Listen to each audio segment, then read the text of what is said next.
All right, listen up. Lobsterman, everybody drinking at the Bob and Bowie right now. This does concern you. I have in my hand a copy of the New Yorker. I know.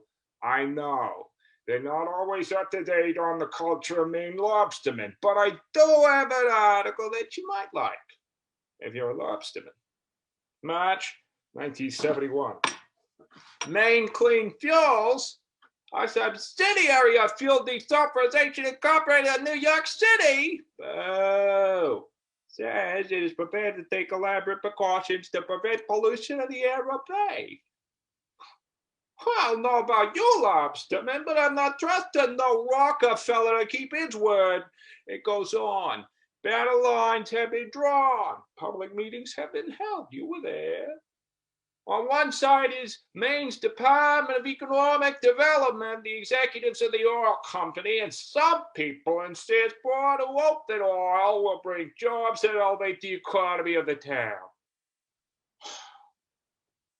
On the other side are Ozzie Beale and his Maine Lobstermen's Association, and the Audubon Society, and the Sierra Club, and various conservation groups. So many groups, they can hardly include them all.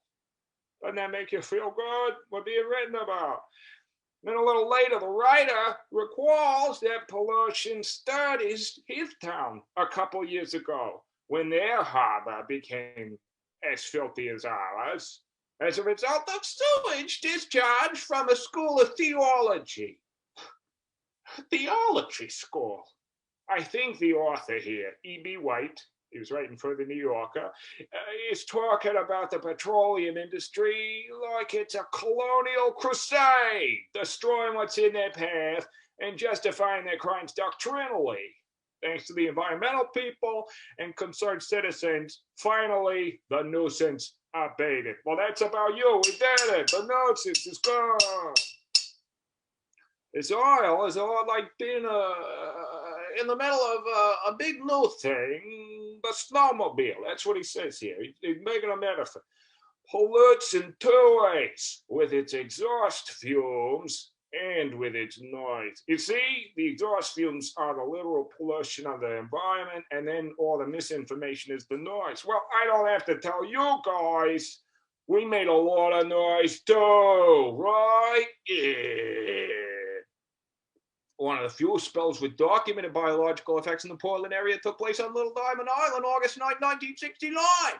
An unnamed tanker spilled from one end to 2 barrels of Bunker C. A portion of the oil landed on the island. Unfortunately, about 5,200 gallons of emulsifiers and dispersants caused large mortalities of clams, periwinkles, and mussels along a shore intertidal area of 200 yards, as well as destroying green algae, according to a survey the following week by the Department of Marine Resources biologists and marine biologists from Bates College.